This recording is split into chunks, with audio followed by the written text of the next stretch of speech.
Hello friends, सभी को प्यार भरा नमस्कार। मैं गौरव राजपूत आप सभी का हार्दिक अभिनंदन और स्वागत करता हूं लक्ष्य क्लासेस के ऑनलाइन प्लेटफॉर्म पर। मुझे उम्मीद है कि आप सभी अच्छे होंगे, स्वस्थ होंगे, मस्त होंगे और आपकी जो पढ़ाई है वो भी काफी अच्छी चल रही होगी। और उसी पढ़ाई को और अच्छा बनाने के लिए मैं आपके सामने आ ही चुका हूं। हमारा जो जीरो टू हीरो बैच के अंतर्गत जो टॉपिक चल रहा था राजस्थान के उद्योग, उसी को अपन कंटिन्यूअस करेंगे। लेकिन आज जो बात होने के लिए जा रही है वो काफी इंपॉर्टेंट बात है मेरे भाइयों। कैसे है सर, वो मैं बता देता हूं आपको कि इंपॉर्टेंट बात कैसे है मेरे भाइयों। आज जो अपनी चर्चा होगी वो होगी बेटा आपके वन उत्पादों पर आधारित। बिल्कुल सर, ये इंपॉर्टेंट बात कैसे है, क्योंकि यहाँ आज महत्वपूर्ण पॉइंट होने वाले हैं। वन उत्पादों पर, रासायनिक और इंजीनियरिंग उद्योग पे अपन चर्चा करेंगे मेरे भाइयों। क्या होते हैं ये उद्योग, किस प्रकार से यहाँ से क्वेश्चन पूछे जाते हैं, उस सारी बातों पे मैं आपको अच्छे से चर्चा करके बताऊंगा। दूसरी बात यह कि क्लास को शुरू होने से पहले बाबा खाटू श्याम का आशीर्वाद अपन लेकर और इस क्लास को चालू करेंगे। गुड मॉर्निंग मेरे भाई संजय, गुड मॉर्निंग सभी को प्यार भरा नमस्कार। और जल्दी से सेशन को शेयर कर दीजिए जिससे और भी बच्चे इससे जुड़ सकें और उनको भी लाभ मिल सके। चलिए भाई सूर्य भाई, और अगली बात ये अपना टॉपिक चल ही रहा था और यहाँ पे अब आ जाते हैं। अब किस पे? वन उत्पादों पर आधारित उद्योगों की बात कर लेते हैं जी गुरु जी। वन उत्पादों पर जो आधारित आपके उद्योग है मेरे भाइयों, जैसे विनिर्माण के आधार पर अपन उद्योग धंधे देख रहे थे, उनमें अपन ने सबसे पहले कृषि पे आधारित उद्योग कंप्लीट कर लिए थे, फिर खनिजों पे आधारित कंप्लीट कर लिए थे। बिल्कुल सर। अब इस लेक्चर के अंतर्गत या इस वीडियो के अंतर्गत मैं आपको बताने वाला हूं वन उत्पादों पर आधारित उद्योग, इंजीनियरिंग उद्योग और रासायनिक उद्योग। तो मेरे भाइयों इनको बहुत अच्छे तरीके से आप समझेंगे। वन उत्पादों पर आधारित जो उद्योग है मेरे भाइयों, उसमें सबसे पहले बात करेंगे अपन उत्पाद, उससे अपन को कौन सी चीज प्राप्त होती है। ठीक है सर। और वो जो हमको प्राप्त होती है वो कौन से वृक्ष से प्राप्त होती है। ठीक है सर, कौन से वृक्ष से प्राप्त होती है। और मेरे भाइयों उसके लिए जिले कौन से रहेंगे, कौन से विस्तार या जिले उसके लिए कौन से रहेंगे। बिल्कुल ठीक। तो ये अपन को यहाँ पे देखना है, जिले या आप कह सकते हैं क्षेत्र कौन सा रहेगा उस चीज के लिए। बिल्कुल ठीक है सर। तो यह सबसे पहली बात तो बेटा ये निकल के आती है कि एक तो हमें इससे प्राप्त वन उत्पादों से प्राप्त होता है मेरे भाइयों जिसे हम बोलते हैं नक्काशी फर्नीचर। क्या बोलते हैं मेरे भाइयों? नक्काशी फर्नीचर। ठीक है सर। पहली बात। एक मेरे भाइयों अपन के लिए इससे प्राप्त होता है खाद्य गोंद। खाद्य गोंद जो खाने के लिए काम में प्राप्त होता है वो खाद्य गोंद। Okay sir. एक अपन को इन वृक्षों से प्राप्त होता है टसर रेशम। क्या बेटा? टसर रेशम। बिल्कुल ठीक कह रहे हैं सर। इसके अलावा इन्हीं वृक्षों से अपन को प्राप्त होता है क्या? कत्था। क्या प्राप्त होता है मेरे भाइयों? कत्था प्राप्त होता है। बिल्कुल ठीक कह रहे हैं सर। एक इनसे अपन को शराब एवं औषधि, शराब एवं औषधि कौन से वृक्ष से प्राप्त होती है वो भी अपन देखने वाले हैं। बिल्कुल ठीक है सर। और एक इन्हीं वृक्षों से हमसे किसी ना किसी एक वृक्ष से हमें बीड़ी भी प्राप्त होती है। क्या प्राप्त होती है? बीड़ी। तो मेरे भाइयों आपके वन उत्पादों पर आधारित उद्योगों में ये कुछ चीज हैं जो हमको वन संपदा से प्राप्त होती हैं। अब हमको ये देखना है बेटा कि इनमें वृक्ष कौन से रहेंगे और फिर हमें ये देखना है कि ये किस क्षेत्र के अंतर्गत ज्यादा प्रसिद्ध रहेंगे या जहां से ज्यादा प्राप्त होती है। Okay done. डन। यहां से भी क्वेश्चन कई बार आता है, मैं फिर कह रहा हूं आपसे, ये भी अपने आप में एक इंपॉर्टेंट पॉइंट है। अब नक्काशी जो फर्नीचर है मेरे भाइयों उसके अंतर्गत कौन सा वृक्ष आपका आएगा? तो नक्काशी फर्नीचर के अंतर्गत एक तो मेरे भाइयों आपका रोहिड़ा जी गुरु जी, और एक मेरे भाइयों सागवान। ये दो वृक्ष काम में लिए जाते हैं, रोहिड़ा और सागवान। Okay sir. खाद्य गोंद के अंतर्गत जो वृक्ष आता है उसे ध्यान रखना, उस वृक्ष को कहते हैं कुमट वृक्ष। ये इससे अपन को प्राप्त होता है। जैसे आपके नक्काशी फर्नीचर मतलब आपके फर्नीचर वाली जो लकड़ी है और उसमें खासकर नक्काशी ये बाड़मेर और जोधपुर का प्रसिद्ध है, तो वो अपन को ये लकड़ी जो प्राप्त होती है वो रोहिड़ा और सागवान से प्राप्त होती है। खाद्य जो गोंद है वो कुमट नामक एक वृक्ष होता है उससे प्राप्त होता है। टसर जो रेशम है मेरे भाइयों ये ध्यान रखना ये सहतूत से प्राप्त होता है। और यहाँ पे एक बात ये भी ध्यान रखेंगे कि टसर रेशम कार्यक्रम, टसर रेशम जो कार्यक्रम था ये कब चला था? तो ध्यान रखना टसर रेशम कार्यक्रम 1986 में चला था। बिल्कुल ठीक है सर। कत्था जो है ये कई बार पूछा गया है कि ये किस वृक्ष से प्राप्त होता है, तो ध्यान रखना खैर वृक्ष से प्राप्त होता है। शराब एवं औषधि जो हमें प्राप्त होती है वो कौन सा वृक्ष है? तो ध्यान रखना वो महुआ वृक्ष है। कौन सा वृक्ष है बेटा? महुआ वृक्ष है। और बीड़ी आप सब जानते हो कि कौन से वृक्ष से हमें प्राप्त होती है, तेंदु। तो ये तो आपके वन उत्पादों से प्राप्त होने वाले उत्पाद हो गए। अब ये उत्पाद किन वृक्षों से प्राप्त होते हैं, तो वो आपके सामने ये आ गया। अब इनमें जिले कौन से रहेंगे, इनका क्षेत्र विशेष कौन सा रहेगा, वो और आपको आना चाहिए मेरे भाइयों। जी सर। तो फिर बढ़ते हैं आगे की ओर मेरे भाइयों। नक्काशी फर्नीचर, जिसमें आप वृक्ष काम में ले रहे हैं रोहिड़ा और सागवान, इसके लिए पॉपुलर जिले या क्षेत्र कौन सा है, तो ध्यान रखना बेटा, इसके लिए है बाड़मेर प्लस जोधपुर। कौन है बेटा, बाड़मेर प्लस जोधपुर इसके लिए अग्रणी रहेगा। जो खाद गोंद कुमट वृक्ष से प्राप्त हो रहा है, इसके लिए कौन प्रसिद्ध है, तो ये स्थान कई बार चर्चा का विषय रहा है। ध्यान रखना, चौहट्टन, और चौहट्टन पड़ता है कहां पे, बाड़मेर के अंतर्गत। ठीक है सर। टसर रेशम जो है सैतूत, ये इसके लिए कौन रहेगा, तो ध्यान रखना, इसके लिए कोटा है, इसके लिए बांसवाड़ा है। कौन है, कोटा है, बांसवाड़ा है और उदयपुर। तो आपका टसर रेशम के लिए ये 3 जिले पॉपुलर रहेंगे मेरे भाइयों, जरूर याद रखना है इनको, कोटा, बांसवाड़ा और उदयपुर। कत्था के लिए मेरे भाइयों कौन सा आपका जिला फेमस है, तो ये उदयपुर है। और यहाँ उदयपुर के अंतर्गत कथौड़ी जनजाति द्वारा ये प्राप्त किया जाता है। तो ये वन उत्पादों पर आधारित उद्योग रहेगा। ठीक है सर। तो कत्था जो आपका प्राप्त होता है वो खैर वृक्ष से प्राप्त होता है, कहां से, उदयपुर के अंतर्गत कथौड़ी जनजाति से। शराब एवं औषधि जो महुआ वृक्ष है मेरे भाइयों, ये आपका रहेगा डूंगरपुर। ओके सर, क्या रहेगा, डूंगरपुर। इसके अलावा मेरे भाइयों ये आपका बांसवाड़ा। ओके सर, डूंगरपुर, बांसवाड़ा और उदयपुर।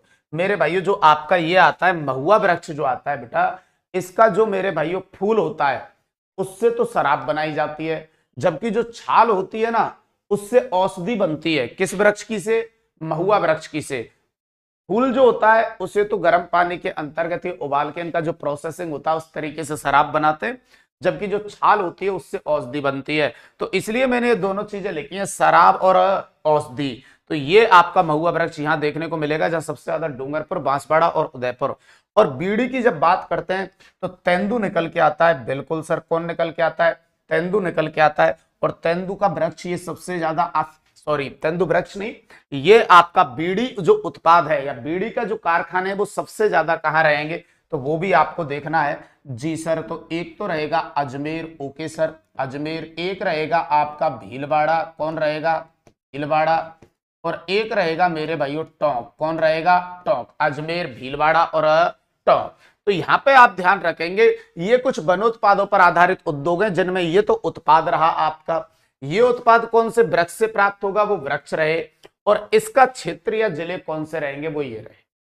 तो बेटा इसे जरूर याद रखना। बिल्कुल बेटा, अल्कोहल बिल्कुल मेरे भाई महुआ वृक्ष से प्राप्त होती है। इसीलिए महुआ वृक्ष को जब मैंने वेजिटेशन आपको कराया है तो वहां पे बताया है कि इसे आदिवासियों का अपन क्या कहते हैं, कल्प वृक्ष भी कहा जाता है। ओके मेरे भाइयों, तो यहां तक आपको ये याद मेरे हिसाब से करना है आपको, वेरी वेरी इंपॉर्टेंट है। टसर वाला कई बार पूछा गया है, टसर रेशम कार्यक्रम 1986 में है। बिल्कुल, तो यहां तक सब कुछ क्लियर हो जाना चाहिए मेरे भाइयों। अब आगे बढ़े अपन, तो चलिए, ये तो हो गए वन उत्पादों पर आधारित उद्योग। ओके, डन डन भाई बलदीप जी, डन। ओके मेरे भाइयों, ओके।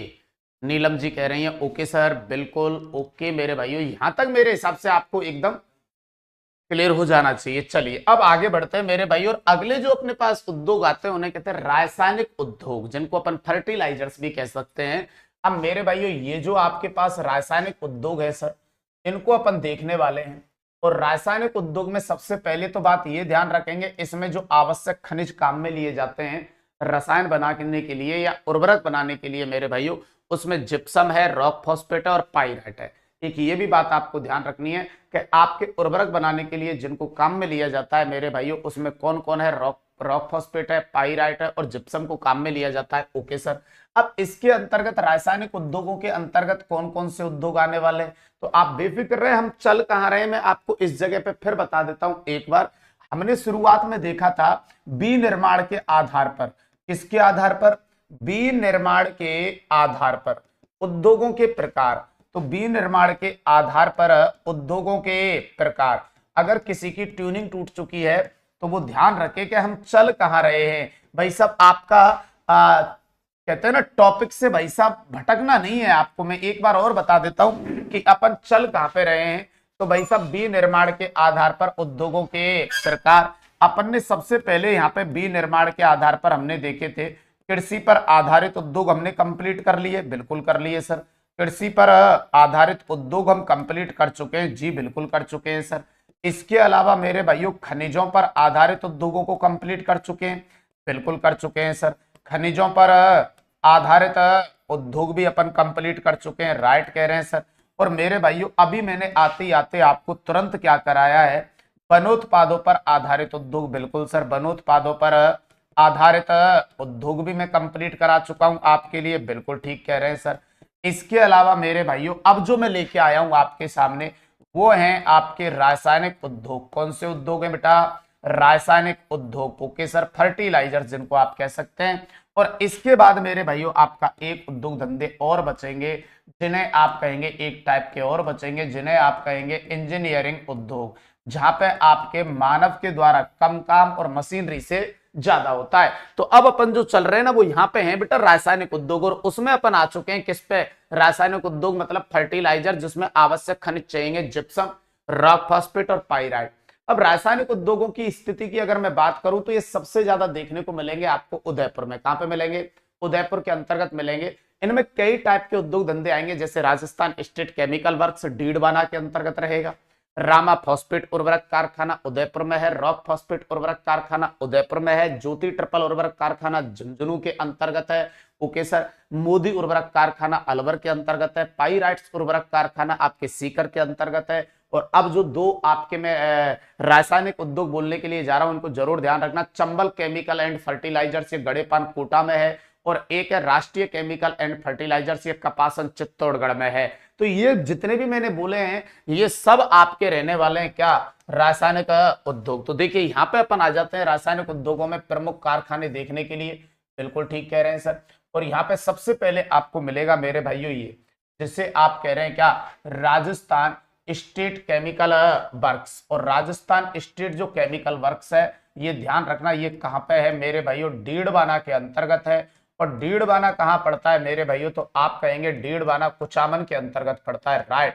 तो राजस्थान स्टेट केमिकल जो वर्क्स रहेगा मेरे भाइयों, ये जो रासायनिक उद्योग रहेगा वो डीडवाना में और डीडवाना कुचामन के अंतर्गत।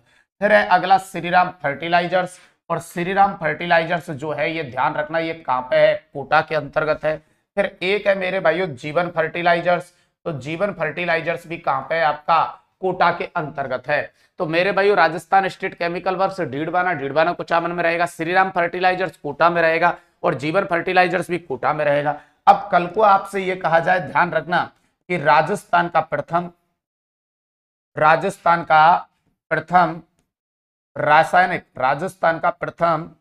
रासायनिक उर्वरक कारखाना, राजस्थान का प्रथम रासायनिक उर्वरक कारखाना माना जाता है, बिल्कुल। तो राजस्थान का प्रथम रासायनिक उर्वरक कारखाना माना जाता है मेरे भाइयों, जिसको क्या कहते हैं, श्रीराम फर्टिलाइजर्स कहते हैं, ओके सर। तो ये राजस्थान का प्रथम मेरे भाइयों रासायनिक उर्वरक कारखाना रहेगा। और भी चलते हैं मेरे भाइयों, आगे की तरफ चलते हैं। तो और आपके पास में आते हैं तीन, वहां पे देख लिए। Number 4 Chambal chemical and fertilisers, ये ध्यान रखना ये काफी इंपॉर्टेंट है, और ये है आपका गड़ेपान कोटा के अंतर्गत। कहां पे है बेटा, गड़ेपान कोटा के अंतर्गत है, और ध्यान रखना ये इंपॉर्टेंट भी है, चंबल केमिकल एंड फर्टिलाइजर्स। एक खास विशेषता इसकी और ध्यान रखेंगे सर, वो क्या खास विशेषता है, वो ये कि राजस्थान में सर्वप्रथम मेरे भाइयों, राजस्थान में सर्वप्रथम, जी गुरुजी, डीएपी बनाने वाला, राजस्थान में सर्वप्रथम डीएपी बनाने वाला कारखाना, डीएपी बनाने वाला कारखाना, मतलब राजस्थान में सबसे सर्वप्रथम अगर डीएपी बनाने का कार्य किसी के द्वारा किया गया तो वो चंबल केमिकल एंड फर्टिलाइजर्स के द्वारा किया गया। वो अलग बात है कि सबसे ज्यादा डीएपी कौन बना रहा है फिलहाल, राष्ट्रीय केमिकल एंड फर्टिलाइजर्स, लेकिन सबसे पहले डीएपी बनाने की अगर बात आएगी तो आप कहेंगे मेरे भाइयों चंबल केमिकल एंड फर्टिलाइजर्स, जो कहां पे है, गड़ेपान कोटा। फिर मेरे भाइयों आगे बढ़ता हूं, और आगे बढ़ने के बाद 5 नंबर पे आ जाता हूं, जिसे कहते हैं आप राष्ट्रीय केमिकल एंड फर्टिलाइजर्स, या जिसको आप क्या कह सकते हैं, डीएपी, डाई अमोनियम फॉस्फेट। इसे डीएपी क्यों बोलते हैं, उसके पीछे रीजन है, जो आपका फर्टिलाइजर्स सबसे ज्यादा वर्तमान में डीएपी का उत्पादन कर रहा होगा उसके पीछे हम ये लगाते हैं शब्द क्या, डीएपी। तो वहां देखो मैंने लाइन क्या लिखी है, वहां पे मैंने ये कहा है कि राजस्थान में सर्वप्रथम डीएपी बनाने वाला कारखाना चंबल केमिकल एंड फर्टिलाइजर्स है। Okay sir, done. लेकिन यहां मैंने क्या कहा, क्या कहने के लिए जा रहा हूं कि ये सबसे ज्यादा डीएपी बनाने का कार्य करता है मेरे भाइयों कौन सा, राष्ट्रीय केमिकल एंड फर्टिलाइजर्स। अपने आप में वेरी वेरी मोस्ट है, ये भी ध्यान रहे आपको। ओके सर, तो भाई सब ये कहां पे रहेगा, तो ये रहेगा आपका कपासन, और कपासन पड़ता है मेरे भाइयों चित्तौड़गढ़ के अंतर्गत। तो दोनों में कंफ्यूज नहीं होना है मेरे भाइयों। आपका जो राष्ट्रीय केमिकल एंड फर्टिलाइजर्स है वो कपासन चित्तौड़गढ़ में रहेगा। डीएपी इसी को कहते हैं डाई अमोनियम फॉस्फेट। ओके, क्या खास बात थी तो पहले सुने आप मेरे भाइयों। राजस्थान में सर्वाधिक डीएपी बनाने वाला कारखाना, राजस्थान में सर्वाधिक डीएपी बनाने वाला कारखाना, अगर कल को आपसे पूछा जाए कि राजस्थान में बेटा सबसे ज्यादा डीएपी बनाने वाला कारखाना है तो वो कौन सा है, तो आप कहेंगे राष्ट्रीय केमिकल एंड फर्टिलाइजर्स। अब यहाँ पे एक बात और ध्यान रखनी है, ये जो कारखाना आप देख रहे हो बेटा ये दो संस्थानों के द्वारा संचालित होता है। जी सर, और दो संस्थानों में से एक है राजस्थान राज्य खान एवं खनिज निगम विभाग 51% के साथ, और एक राष्ट्रीय केमिकल एंड फर्टिलाइजर्स लिमिटेड कितने के साथ, 49% के साथ है। तो यहाँ पे ये भी थोड़ा सा ध्यान रखना पड़ेगा मेरे भाइयों आपको कि आपकी जो ये दो संस्थानों के द्वारा संचालित है राष्ट्रीय केमिकल एंड फर्टिलाइजर्स, जिसमें राजस्थान राज्य खान एवं खनिज निगम विभाग 51% और राष्ट्रीय केमिकल एंड फर्टिलाइजर्स जो लिमिटेड है वो मेरे भाइयों कितने परसेंटेज के साथ है, 49% के साथ है। तो ये भी आपको थोड़ा सा ध्यान रखना है कि ये कौन सी दो संस्थाओं के द्वारा संचालित है, तो एक तो ये और एक ये। Okay sir, done. तो हमारे मेरे भाइयों दो आपके ये वेरी वेरी मोस्ट है, मैं फिर कह रहा हूं आपसे, इनमें से चाहे बाकी के याद नहीं हो लेकिन इन दो को तो आपको याद करना ही करना है, चंबल केमिकल एंड फर्टिलाइजर्स और राष्ट्रीय केमिकल एंड फर्टिलाइजर्स। और ये भी ध्यान रखना है कि ये दो संस्था किसके द्वारा संचालित है, तो एक तो ये राजस्थान राज्य खान एवं खनिज निगम विभाग और एक राष्ट्रीय chemical and fertilisers. Okay sir, फिर मेरे भाइयों आगे बढ़ते हैं। अपन कितने नंबर तक आ गए थे बेटा, 5। फिर आगे चलते हैं तो नंबर 6 पे देखिए आपका एक कारखाना और आता है रासायनिक उद्योगों में, वो है रॉक फॉस्फेट उर्वरक कारखाना। और ये ध्यान रखना मेरे भाइयों ये कहां पे है, तो ये है आपका झामर कोटड़ा। कहां पे है बेटा, झामर कोटड़ा के अंतर्गत है, और झामर कोटड़ा पड़ता है आपके कहां पे, उदयपुर में। ठीक है सर। फिर मेरे भाइयों एक और आता है जिसे आप कहेंगे रामा फॉस्फेट उर्वरक कारखाना, तो ये रामा फॉस्फेट उर्वरक कारखाना भी कहां पे है, उदयपुर के अंतर्गत है। फिर मेरे भाइयों एक रासायनिक उर्वरक कारखाना और आता है ज्योति ट्रिपल उर्वरक कारखाना, ये कहां पे है, तो ध्यान रखना भाई साहब ये आपके झुंझुनू के अंतर्गत है। ठीक है सर। फिर आता है एक पाइराइट्स एंड फॉस्फेट लिमिटेड, ये कहां पे है सर, तो ये ध्यान रखना ये सीकर के अंतर्गत है, और सीकर में एक जगह है जिसे कहते हैं सलेदीपुर। कौन सी जगह है, सलेदीपुर, वहां पे है। Okay sir. और फिर आता है मेरे भाइयों नंबर 10 पे एक और मोदी उर्वरक कारखाना, ये भी आप ध्यान रखेंगे ये कहां पे है, अलवर के अंतर्गत है। तो उसी रासायनिक उद्योग के अंतर्गत ये कुछ कारखाने और रहेंगे, जिनमें से एक है रॉक फॉस्फेट उर्वरक कारखाना झामरकोटड़ा उदयपुर, एक है रामा फॉस्फेट उर्वरक कारखाना उदयपुर के अंतर्गत, ज्योति ट्रिपल उर्वरक कारखाना झुंझुनू के अंतर्गत है, पाइराइट्स वाला कहां पे है, सीकर के अंतर्गत है, और मोदी उर्वरक कारखाना कहां पे, अलवर। फिर आपसे नोट में ये कहा जाए आपके जितने भी यहाँ पे रासायनिक उर्वरक के कारखाने मेरे भाइयों ये सबसे ज्यादा कहाँ हैं, राजस्थान में सर्वाधिक कहाँ हैं, तो आपको ये ध्यान रखना है राजस्थान में ये सबसे ज्यादा आपको देखने के लिए मिलेंगे कहां पे, उदयपुर। तो मेरे भाइयों ये थे आपके रासायनिक उर्वरक कारखाने जो आपको स्थान सहित याद रखना है कि कौन सा कहां पे है, जिसके अंतर्गत मैंने सबसे पहले आपको राजस्थान स्टेट केमिकल वर्क्स कराया जो डीडवाना कुचामन के अंतर्गत है। श्रीराम फर्टिलाइजर्स कहां पे बेटा, कोटा के अंतर्गत है। जीवन फर्टिलाइजर्स कहां पे है, कोटा के अंतर्गत है।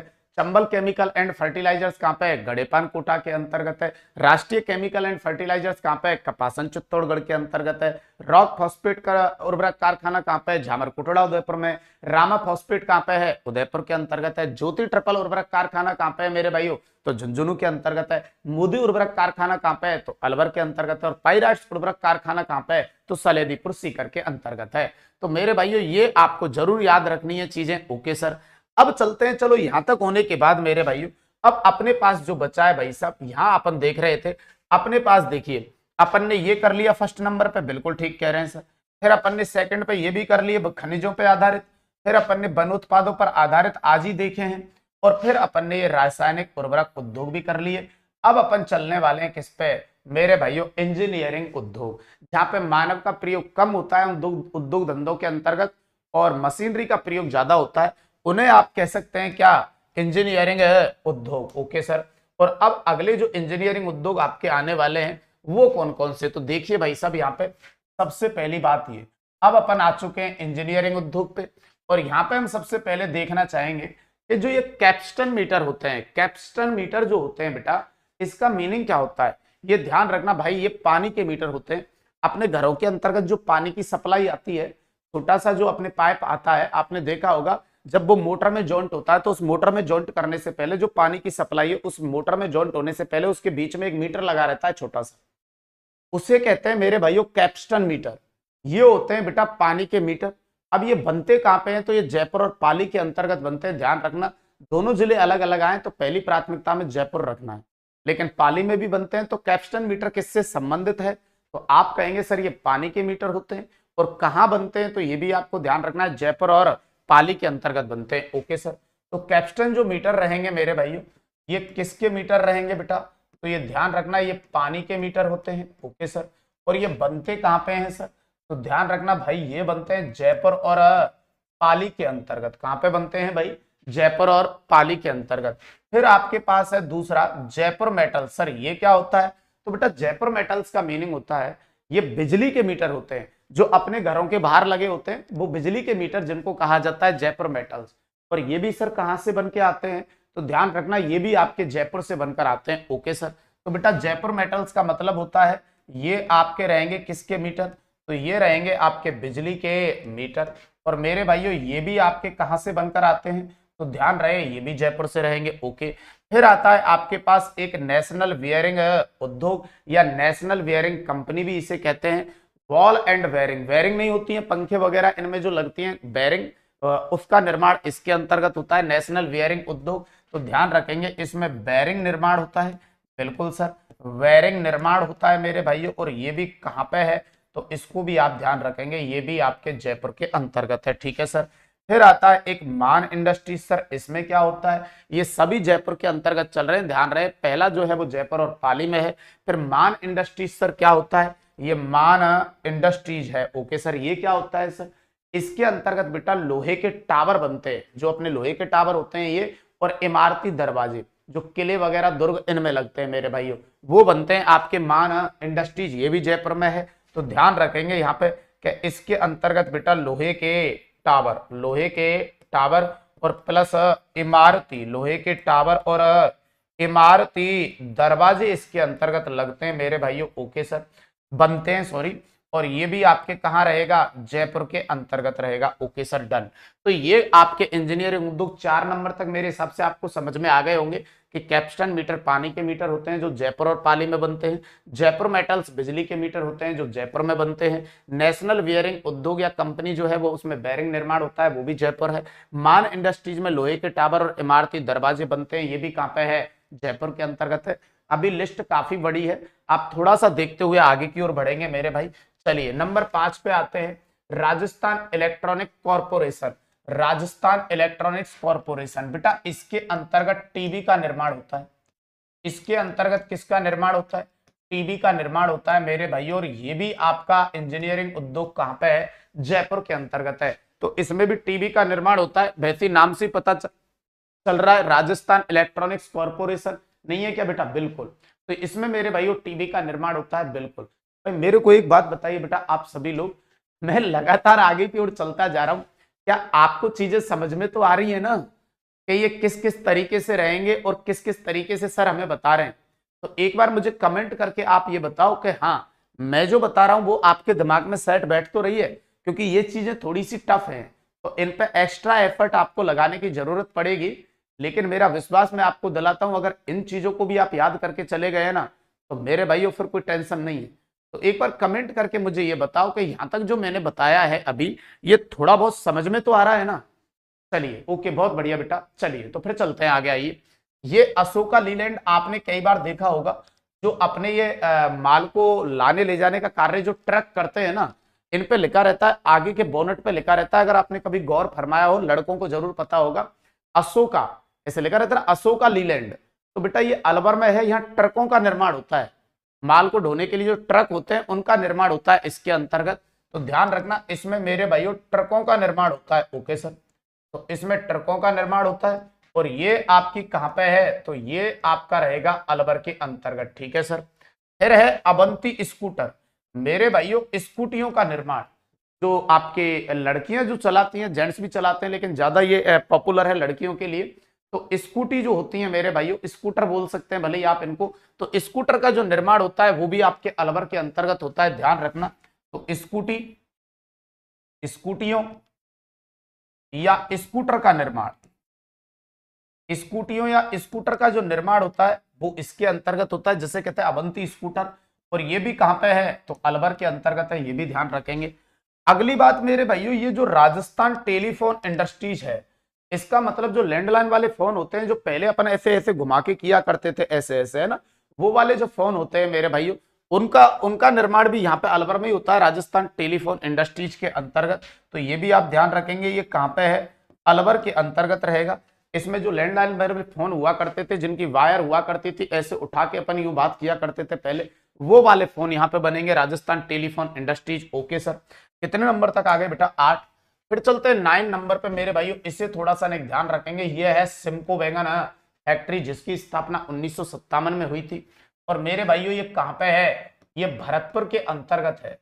और सर सिमको का अगर कल को आपसे कोई पूरा नाम पूछे कि सिमको मतलब क्या होता है सर, तो central India machinery manufacturing company, ध्यान रखना इसका फुल फॉर्म है central India machinery manufacturing company. और इसके अंतर्गत मेरे काम क्या होता है भाई, इसके अंतर्गत भाई साहब रेल के डिब्बों का निर्माण होता है। इसके अंतर्गत मेरे भाइयों किसका निर्माण होता है, तो रेल के डिब्बों का क्या होता है, निर्माण होता है। और वर्तमान में बेटा इसको चलाने वाली कंपनी जो है, वर्तमान में ध्यान रखना मेरे भाइयों, वर्तमान में इसको बेटा, वर्तमान में इसको टीटागढ़ वैगन्स कंपनी, वर्तमान में इसको टीटागढ़ वैगन्स कंपनी के द्वारा चलाया जा रहा है। तो मेरे भाइयों जो आपकी ये सिमको वैगन फैक्ट्री है, इसके अंतर्गत रेल के डिब्बों का निर्माण होता है। इसका फुल फॉर्म रहेगा central India machinery manufacturing company. 1957 में इसकी स्थापना हुई थी भरतपुर के अंतर्गत। वर्तमान में मेरे भाइयों इसको किसी कंपनी के हैंडओवर कर दिया गया है कि भाई आप ही देख रेख कीजिए, इसकी आप ही चलाइए। तो वो कंपनी है टीटागढ़ वैगन्स कंपनी। ये थोड़ा सा ध्यान रखना, अच्छा पॉइंट है ये, इसलिए यहाँ पे इतनी सारी डिटेल आपको मैंने दी है सिमको से संबंधित। फिर चलते हैं मेरे भाइयों 9 नंबर तक अपन आ गए। फिर आइए 10 नंबर पर। 10 नंबर पे है वैगन फैक्ट्री, इसमें भी रेल के डिब्बों का निर्माण होता है मेरे भाइयों। वो आपके कहाँ कहाँ है, कोटा, और इसमें बड़ी लाइन के वैगन बनाए जाते हैं। फिर आता है आपके पास एक जेके इलेक्ट्रॉनिक्स। देखो जैसे ही ये वर्ड आए ना, इलेक्ट्रॉनिक्स वाला आए, तो आप समझ जाना टीवी का निर्माण होगा।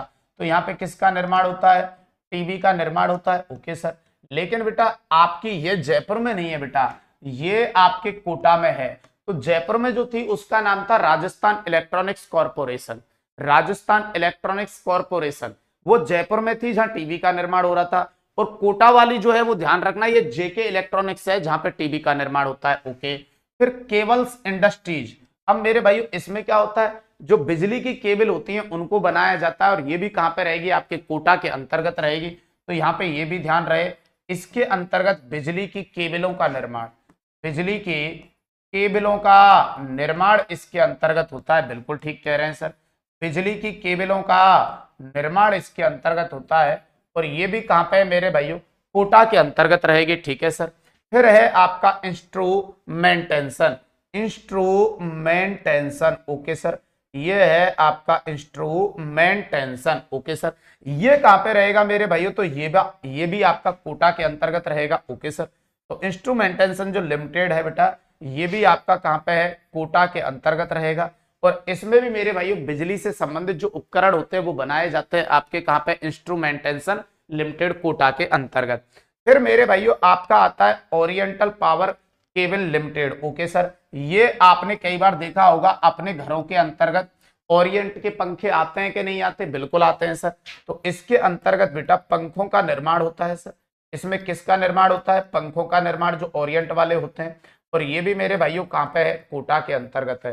तो यहाँ पे भी कोटा में कुछ अच्छे आपके इंजीनियरिंग उद्योग है, जैसे वैगन फैक्ट्री कोटा के अंतर्गत बड़ी लाइन के वैगन बनते हैं। जेके इलेक्ट्रॉनिक्स टीवी का निर्माण होता है कोटा के अंतर्गत। केबल्स इंडस्ट्रीज बिजली की केबलों का निर्माण होता है मेरे भाइयों, और कोटा में है। ये इंस्ट्रूमेंटेशन लिमिटेड, ये भी कहाँ पे? कोटा के अंतर्गत है। ओरिएंटल पावर केबल लिमिटेड, ये इसमें पंखों का निर्माण होता है, और ये भी कहाँ पे है मेरे भाइयों? ये भी आपके कोटा के अंतर्गत है। चलिए अगला मेरे भाइयों फ्लोरोस्पार जो उद्योग आपका आता है, तो ये भी ध्यान रखेंगे आप, ये है आपके डूंगरपुर के अंतर्गत। डूंगरपुर के अंतर्गत मशीनरी, इसके अंतर्गत कृषि कार्य से संबंधित मशीनरी व यंत्रों का निर्माण यहाँ पे होता है। मशीनरी व यंत्रों का निर्माण होता है, जो कृषि से संबंधित अपन कार्य करते हैं उससे संबंधित मशीनरी व यंत्रों का निर्माण होता है फ्लोरोस्पार उद्योग के अंतर्गत। और एक है जेके टायर्स, तो ये कांकरौली राजसमंद के अंतर्गत है। ध्यान रखना, कांकरौली राजसमंद के अंतर्गत वाहनों के टायर एवं ट्यूब बनते हैं। और एक मेरे भाइयों इसकी एक शाखा और लगा दी गई है, जो कहां पे है? अलवर के अंतर्गत है। एक शाखा इसकी और लगा दी गई है जो अलवर में है। हालांकि मैंने नोट में भी लिख रखा है टायर ट्यूब कारखाना अलवर में भी है, जो हाल ही में 18 करोड़ की लागत से स्थापित किया गया है। तो ध्यान रखेंगे जेके टायर्स जो है वो कांकरौली राजसमंद ज्यादा फेमस है, लेकिन वर्तमान में इसकी एक इकाई और लगाई गई है, जो कहां पे रहेगी? अलवर के अंतर्गत। अगली बात मेरे भाइयों, पानी के जो इंजन है आपके ये बनते हैं लूणकरणसर बीकानेर। और जो माचिस कारखाना है ये ध्यान रखना, ये है आपके कोटा और उदयपुर के अंतर्गत। तो ये जो आप देख रहे थे मेरे भाइयों, ये सबकी सब थे आपके कैसे उद्योग? इंजीनियरिंग उद्योग। देखिए वापस से मैंने कहां से आपको बताया, इस जगह से एक बार और देख लीजिए, थोड़ा सा टिपिकल मैटर है। कैप्स्टन मीटर पानी के मीटर होते हैं, जयपुर पाली में बनते हैं। जयपुर मेटल्स मेरे भाइयों बिजली के मीटर होते हैं, जयपुर में बनते हैं। नेशनल बियरिंग कंपनी बैरिंग का निर्माण होता है जयपुर में। मान इंडस्ट्रीज लोहे के टावर इमारती दरवाजे बनते हैं, जयपुर के अंतर्गत बनते हैं। इसके अलावा राजस्थान इलेक्ट्रॉनिक्स कॉर्पोरेशन, ये कोटा के अंतर्गत है, टीबी का निर्माण होता है। अशोका लीलैंड जो है, अच्छा राजस्थान इलेक्ट्रॉनिक्स कॉर्पोरेशन वो जेके इलेक्ट्रॉनिक्स है जो कोटा में है। राजस्थान इलेक्ट्रॉनिक कॉर्पोरेशन जो है ये जयपुर में है, टीबी का निर्माण होता है। अशोका लीलैंड ट्रकों का निर्माण होता है अलवर में। अवंती स्कूटर, स्कूटी या स्कूटर का निर्माण होता है अलवर में। राजस्थान टेलीफोन कंपनी लैंडलाइन वाले फोन जो है वो बनाए जाते हैं अलवर के अंतर्गत। सिमको वैगन फैक्ट्री भरतपुर के अंतर्गत है मेरे भाइयों, रेल के डिब्बे बनाए जाते हैं। फिर वैगन फैक्ट्री आपके कोटा के अंतर्गत है, बड़ी लाइन के वैगन यहाँ बनते हैं। जेके इलेक्ट्रॉनिक्स, इसमें भी टीवी का निर्माण होता है, कोटा में।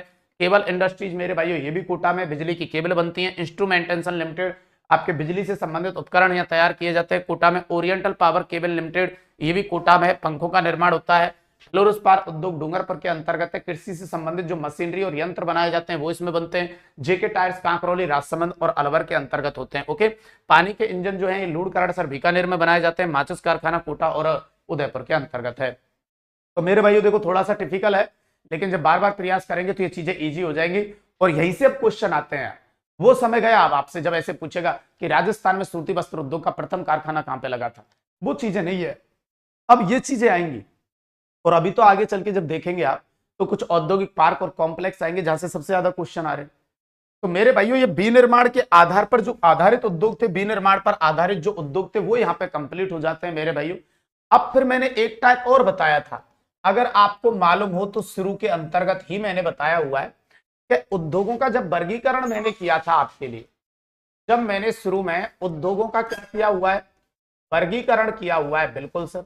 तो उद्योगों का जब मैंने वर्गीकरण किया था तो आपको मालूम होना चाहिए 3 टाइप से किया था। बिल्कुल किया था सर। जिसमें मेरा एक टाइप था आकार के आधार पर। आकार के आधार पर अपन देख चुके, बिल्कुल देख चुके सर। आकार के आधार पर अपन उद्योग धंधों को कवर कर चुके हैं, अति लघु, लघु और मध्यम। बिल्कुल सर। फिर मेरे भाइयों एक मेरा टाइप था विनिर्माण के आधार पर। विनिर्माण के आधार पर, ओके सर। और विनिर्माण के आधार पर भी अपन कवर कर चुके हैं अभी। इसमें कृषि पर आधारित उद्योग थे, खनिजों पर आधारित उद्योग थे मेरे भाइयों, वनोत्पादों पर आधारित उद्योग थे, रासायनिक उद्योग थे और इंजीनियरिंग उद्योग थे। और एक मेरा टाइप था ये आ गया वो जिसे मैं कह रहा था स्वामित्व के आधार पर। बिल्कुल था सर, स्वामित्व के आधार पर। और अब अपन जो चलने वाले हैं ना वो यहाँ स्वामित्व के आधार पर उद्योगों का वर्गीकरण देखने वाले। अब स्वामित्व के आधार पर मतलब होता है, स्वामित्व का मतलब होता है हक। इसका मतलब भाई अगर मैं उद्योग धंधा खोलूंगा तो इसका मतलब मेरा पर्सनल है तो वो निजी हुआ, और अगर गवर्नमेंट खोलेगी तो वो सार्वजनिक हुआ, और अगर दोनों मिलकर खोलेंगे तो वो सहकारी हुआ। तो स्वामित्व के आधार पर ध्यान रखना, उद्योग धंधे 3 प्रकार के होते हैं भाई सब। तो स्वामित्व के आधार पर मेरे भाइयों, कल को आपसे ये पूछा जाए स्वामित्व के आधार पर उद्योगों का वर्गीकरण, तो स्वामित्व के आधार पर जब आप उद्योगों का वर्गीकरण करने के लिए जाओ तो ये बात हमेशा ध्यान रखेंगे कि भाई साहब इस आधार पे आपके उद्योग धंधे 3 टाइप के होते हैं। जी सर, और वो 3 टाइप के कौन कौन से होते हैं? तो भाई साहब सबसे पहले एक ध्यान रखेंगे निजी उद्योग। ओके सर, डन है। कौन सा उद्योग मेरे भाइयों? निजी उद्योग। ओके सर, एक तो निजी उद्योग हो गया। एक मेरे भाइयों आप ध्यान रखेंगे सार्वजनिक उद्योग। ओके सर, कौन सा उद्योग हो गया? सार्वजनिक उद्योग हो गया। ओके सर, और एक मेरे भाइयों आप याद रखेंगे जिसे कहेंगे सहकारी उद्योग। ओके सर, सहकारी उद्योग। चलिए सर, अब बताइए मेरे भाइयों, जैसे जैसे आप पढ़ के आए थे तो बताइए क्या आपने सूती वस्त्र उद्योग में निजी उद्योग नहीं देखे थे? बिल्कुल देखे थे सर। स्वतंत्रता से पहले पूरे के पूरे निजी थे, बिल्कुल। क्या चीनी उद्योग में निजी उद्योग नहीं थे? बिल्कुल थे सर। क्या आपने सहकारी उद्योग नहीं देखे थे? बिल्कुल देखे थे सर, सहकारी भी देखे थे। जैसे चीनी उद्योग के अंतर्गत केशोराय पाटन था, बिल्कुल था। आपके सूती वस्त्र उद्योग में याद हो तो आपको राजस्थान सहकारी कताई मिल्स गुलाबपुरा भीलवाड़ा, बिल्कुल सही कह रहे हैं सर। गंगापुर सहकारी कताई मिल्स भीलवाड़ा, श्री गंगानगर सहकारी कताई mills Hanumangarh, Gulabpura spinning and ginning mills सहकारी। तो भाई सब ये सब आपके कैसे थे? सहकारी थे। तो अब पता है मेरी बात किस पे होने वाली है? सार्वजनिक पे। सार्वजनिक उद्योग का मीनिंग क्या होता है सर? ऐसा उद्योग धंधा जो सरकार के द्वारा चलाया जाता है। अब चाहे भले वो उसे राज्य सरकार चला रही हो और चाहे भले केंद्र सरकार चला रही हो, लेकिन वो किसकी कैटेगरी में आएगा? सार्वजनिक में आएगा। अब अपने राजस्थान में टोटल सार्वजनिक उद्योग कितने हैं तो ये आगे चल के आपको पता चलेगा, लेकिन यहां पे एक बार मैं इनको क्लियर कर देता हूं। बिल्कुल कह रहे हैं सर। तो निजी उद्योग का मतलब है स्वयं के द्वारा संचालित। ओके भाई सर, तो स्वयं के द्वारा जो संचालित उद्योग धंधा होता है बेटा, उसे क्या कहा जाता है? निजी। और सार्वजनिक का मतलब है पूर्णतः सरकार के जो अधीन होता है, पूर्णतः सरकार के अधीन। बिल्कुल, तो पूर्णतः सरकार के जो अधीन आपका उद्योग धंधा होता है बेटा, उसे क्या कहते हैं? सार्वजनिक। और दोनों मिलके चलाते हैं, निजी प्लस सार्वजनिक, निजी प्लस सार्वजनिक। भाई साहब दोनों के द्वारा संचालित, दोनों के द्वारा मेरे भाइयों, दोनों के द्वारा संयुक्त रूप में संचालित। तो दोनों के द्वारा अगर मेरे भाइयों आपसे कहे कि संयुक्त रूप में संचालित, तो दोनों के द्वारा संयुक्त रूप में संचालित आपका जो उद्योग धंधा होता है मेरे भाइयों, उसे क्या कहा जाता है? तो उसे कहते हैं सहकारी। क्या कहा जाता है? सहकारी। बोलो डन है। तो सार्वजनिक उद्योग मतलब पूर्णतः सरकार के अधीन, और मेरे भाइयों सहकारी उद्योग निजी प्लस सार्वजनिक दोनों के द्वारा संयुक्त रूप में जो संचालित होता है। ओके सर, डन है। अब पता है अपन को क्या देखना है, अपने राजस्थान में टोटल सार्वजनिक उद्योग कितने लगे हुए हैं, चाहे वो राज्य सरकार के हो चाहे केंद्र सरकार के हो। ठीक है सर, तो यहां पे अपन पहुंचते हैं, काफी इंपॉर्टेंट पॉइंट आपके लिए रहने वाला है। आइए अब अपन देखने वाले हैं राजस्थान में सार्वजनिक उद्योग। तो भाई साहब अपनी जो बात आ रही है वो ये रहेगी कि आपका जो राजस्थान है, इस राजस्थान के अंतर्गत कितने सार्वजनिक उद्योग हैं। तो सबसे पहले यहां से आप ध्यान रखेंगे भाई सब चीजों का। हमारे राजस्थान में सार्वजनिक उद्योगों की संख्या है कितनी? 30। कितनी है? 30। अब राज्य सरकार के कितने हैं, केंद्र सरकार के कितने हैं? मतलब मैं तो ये कहूंगा भाई साहब इसे इंपॉर्टेंट मान लेना। भाई साहब इस पे तो आप 5 स्टार लगा लेना। बिल्कुल सही कह रहा हूं भाई साहब, इस पॉइंट पे आप 5 स्टार लगा लेना कि राजस्थान में सार्वजनिक उद्योगों की संख्या है 30। इनका संचालन कैसे कैसे होता है? केंद्र सरकार कितने को संभाल के रखती है भाई? तो केंद्र सरकार के द्वारा संचालित है आपके कितने? 7। Okay sir. और राज्य सरकार के द्वारा कितने संचालित हैं भाई साहब आपके राजस्थान में? तो जब 30 में से 7 गए तो बचे कितने आपके पास? 23। Okay sir. तो राजस्थान में सार्वजनिक उद्योगों की संख्या कितनी है? 30, जिसमें से ध्यान रखेंगे आप राज्य सरकार के द्वारा संचालित हैं 23 और केंद्र सरकार के द्वारा संचालित हैं कितने मेरे भाइयों? 7। Okay sir. अब राज्य सरकार के द्वारा जो 23 संचालित हैं, राज्य सरकार ने भी अपने ऊपर से भार कम करने के लिए अपने नीचे 2 संस्था और बना रखी हैं, जिनको ये कार्य दे रखा है कि भाई आधो को आप संभाल लीजिए, कुछ को आप संभाल लीजिए। जी सर, वो कौन से हैं? तो राज्य सरकार के अधीन भी 2 संस्था काम करती हैं, जिसमें एक वैधानिक बोर्ड के नाम से और एक कंपनी अधिनियम के नाम से। तो वैधानिक बोर्ड के अधीन कितने आते हैं मेरे भाइयों? 6। कितने आते हैं? 6 आते हैं सर वैधानिक बोर्ड के। और कंपनी अधिनियम के अंतर्गत कितने आते हैं? तो कंपनी अधिनियम के अंतर्गत 17 आते हैं। कितने आते हैं? 17। तो राजस्थान में सार्वजनिक उद्योगों की संख्या है 30, जिनमें से ध्यान रखेंगे केंद्र सरकार के अधीन है 7 और मेरे भाइयों राज्य सरकार के अधीन है 23। राज्य सरकार ने नीचे अपनी 2 संस्था और बना रखी हैं, जिनमें वैधानिक बोर्ड के अधीन है 6 और कंपनी अधिनियम के अंतर्गत है 17। अब पता है इंपॉर्टेंट क्या है? इंपॉर्टेंट यह है कि केंद्र सरकार के द्वारा संचालित है, लेकिन है वो हमारे राजस्थान में, कहेंगे तो उनको भी सार्वजनिक, लेकिन वो कौन कौन से हैं ये कई बार पूछा जाता है। अब क्वेश्चन क्या बनेगा इस जगह से कि केंद्र सरकार का राजस्थान में सार्वजनिक उद्योग नहीं है। 3 इधर से दे देगा, 1 कोई इधर से दे देगा। बात तो सही कह रहे हैं सर। तो मेरा मानना यह है कि आपको ये 7 याद होने चाहिए और राज्य सरकार के ये 6 याद होने चाहिए।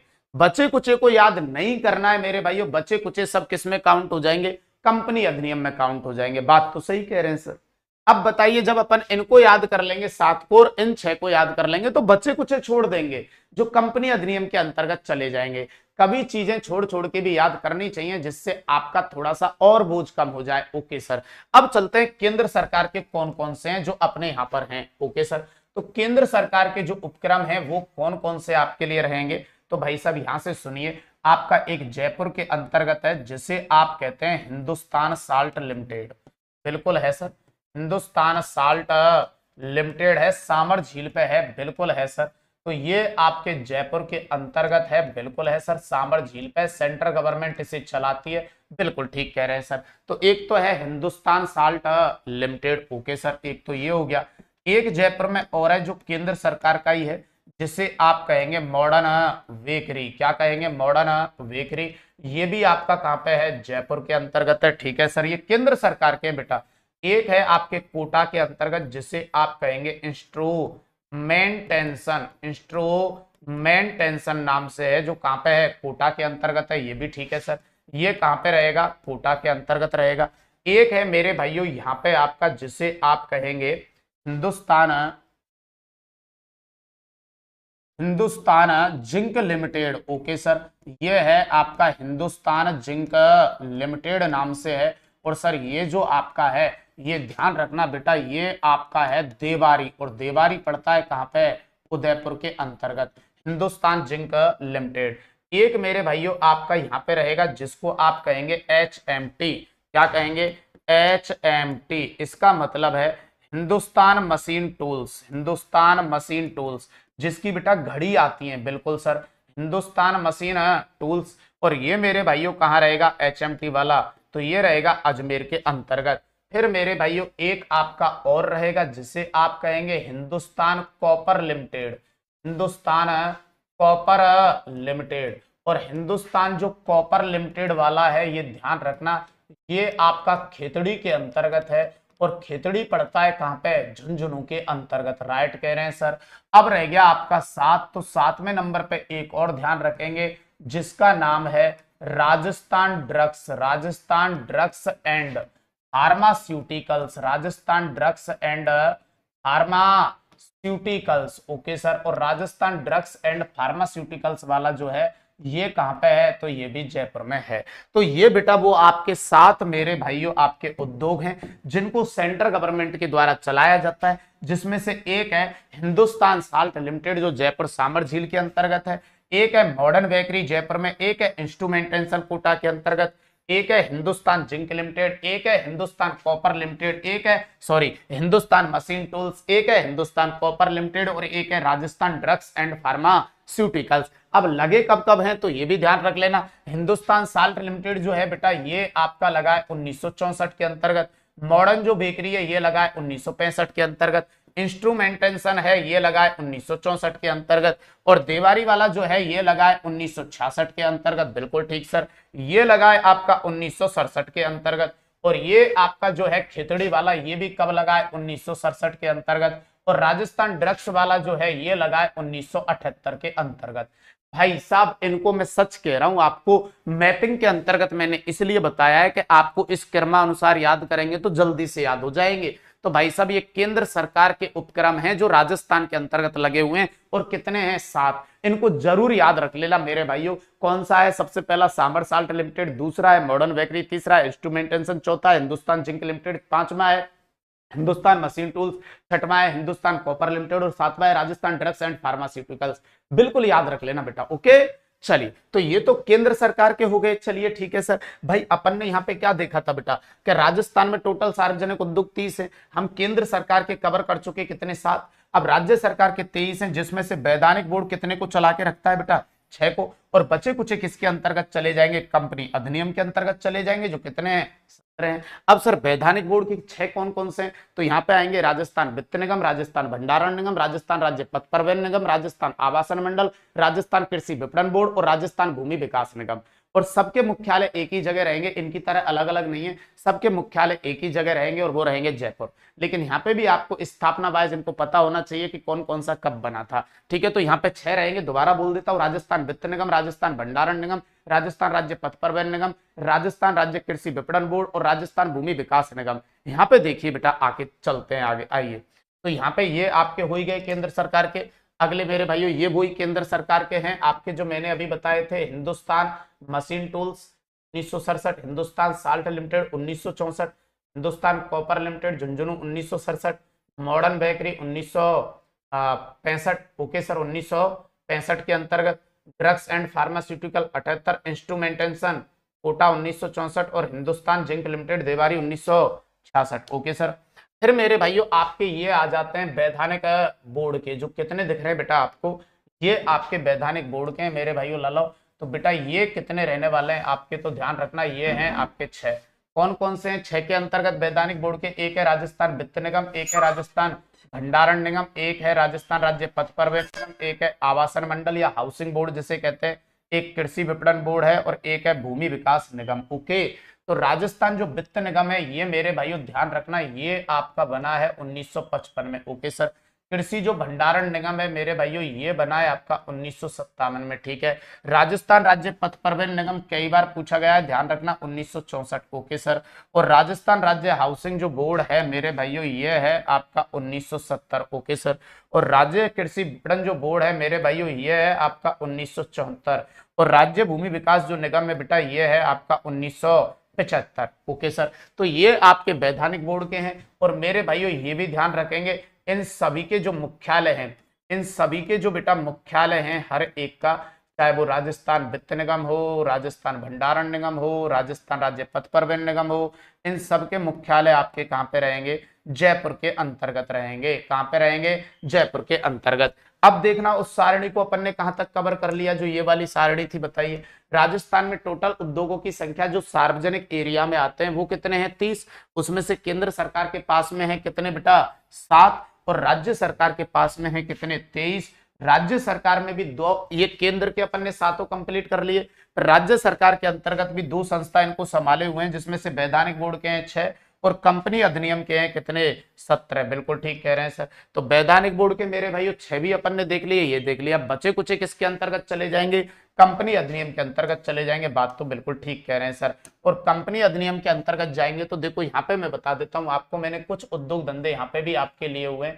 कंपनी अधिनियम के अंतर्गत अपने कितने आएंगे? 17। जैसे आपका ये एक उद्योग धंधा है मेरे भाइयों जिसे कहते हैं RSMML मेरे भाइयों, Rajasthan state mines and minerals limited, जो आपका कहां पे पड़ता है? उदयपुर के अंतर्गत पड़ता है। तो अब जो बचा कुचा है ना, मैं कह रहा हूं ना, वो किसके अधीन रहेगा? वो कंपनी अधिनियम के अधीन रहेगा, राज्य सरकार के अधीन रहेगा। जैसे आपका एक ये हो गया, जैसे एक ये हो गया, जिसे कह रहे हैं आप राजस्थान विद्युत वितरण निगम, ये कहां पे रहेगा? तो ये जयपुर में है, जोधपुर में है और अजमेर में है। तो राजस्थान राज्य विद्युत वितरण निगम कितनी जगह है? ये 3 जगह है। Okay sir. जैसे आपका एक ये है रील, ये रील वो नहीं है जो अपन बनाते हैं, इसका मीनिंग है मेरे भाइयों जी। इसका मीनिंग क्या है सर? रील जो है ये, इसका मीनिंग है Rajasthan electronics and instrumentation limited, Rajasthan electronics and instrumentation limited. और ये है कनकपुरा जयपुर। इसे जरूर याद रख लेना भाई साहब।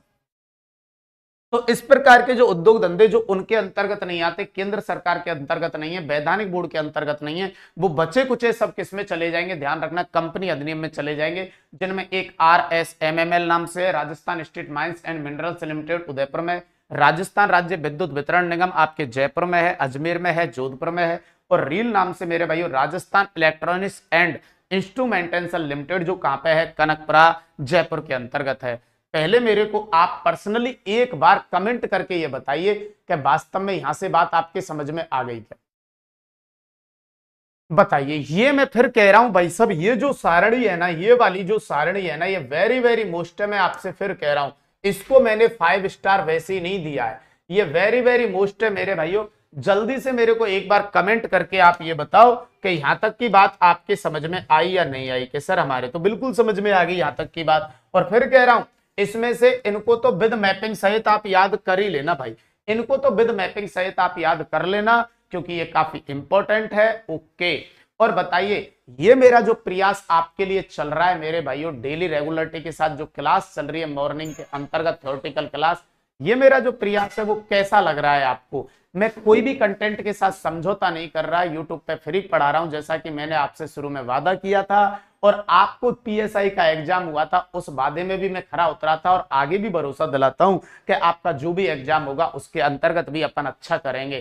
तो ये प्रयास मुझे उम्मीद है कि आपको बहुत अच्छा लग रहा होगा। और मेरे भाइयों मैं तो ये कहूंगा, और लोगों को भी बताइए जिनकी आर्थिक स्थिति काफी दयनीय है, कि ज्योग्राफी को लेकर घबराने की जरूरत नहीं है। आपके अपने गौरव गुरुजी आपके साथ खड़े हुए हैं, आप बेफिक्र रहिए मेरे भाइयों। हर एक छात्र के लिए मैं समर्पित हूं, जो दूर दराज गांव ढाणी कस्बे के अंतर्गत रह रहा है, उसके लिए अपन पूर्णतः ईमानदारी के साथ मेहनत करने वाले हैं। आपको बिल्कुल ज्योग्राफी की टेंशन नहीं लेनी है। जैसे ही ये पूरा की पूरा थ्योरेटिकल बैच हो जाएगा मेरे भाइयों, क्योंकि अब अपन उद्योग तक तो आ ही गए, अब अपना खनिज बचा हुआ है, पर्यटन बचा हुआ है, ऊर्जा बचा हुआ है, परिवहन बचा हुआ है, जनगणना और पशुगणना, तो 6-7 टॉपिक आपके और बचे हुए हैं, जो भी हो जाएंगे बेटा, टेंशन नहीं लेना है बिल्कुल। उसके बाद फिर आपके लिए पीवाईक्यू सीरीज चालू करूंगा, जो विगत परीक्षाओं में पूछे गए क्वेश्चन है टॉपिक वाइज टॉपिक, उनका भी अपन सॉल्यूशन करेंगे, और उसके बाद फिर एमसीक्यूज करूंगा। तो आपके लिए बहुत अच्छे से मैं आपको तैयार करने वाला हूं ज्योग्राफी के अंतर्गत। लेकिन मेरे भाइयों, ये जो आपका प्यार, प्रेम, स्नेह और मेरे भाइयों विश्वास है, वो यूं ही बना रहे, क्योंकि यही वो चीजें हैं जो मुझे आगे की ओर प्रेरित करती हैं। कल मैंने आपके कमेंट भी देखे थे, उनमें कुछ बच्चों के कमेंट थे कि कल सर जो आपने फर्स्ट ग्रेड की क्लास ली थी, एमसीक्यूज वाली मैराथन जो क्लास ली थी राजस्थान ज्योग्राफी के लिए, जिसमें 4 टॉपिक थे, राजस्थान की स्थिति विस्तार, भौतिक प्रदेश, अब्बा तंत्र और जलवायु, बिल्कुल मैंने कल क्लास ली थी, एमसीक्यूज की क्लास ली थी, उसे आप देख सकते हैं भाई साहब, वो आपके लिए भी लाभकारी सिद्ध होगी, क्योंकि ये टॉपिक आपके हो चुके हैं। तो उस क्लास को भी आप देख सकते हैं मेरे भाइयों, वो आपके लिए लाभकारी सिद्ध होगी। और वो जो क्लास मैंने ली थी, वो ध्यान रहे लक्ष्य उदयपुर यूट्यूब चैनल पे, ना कि लक्ष्य जूनियर यूट्यूब चैनल पे, वो लक्ष्य उदयपुर यूट्यूब चैनल पे। तो आज के लिए मैं इतना ही रखता हूं, बाकी अपन मिलते हैं कल फिर मॉर्निंग के सेशन के अंतर्गत। कल ये टॉपिक क्लोज अपन कर लेंगे, पक्का कल ये क्लोज हो जाएगा। ओके, तो आज के लिए इतना ही, बाकी मिलते हैं कल। तब तक के लिए धन्यवाद, थैंक यू, नमस्कार, जय माता दी, जय हिंद, जय जौहर। मस्त रहिए, स्वस्थ रहिए, खुश रहिए मेरे भाइयों। जय श्री राम।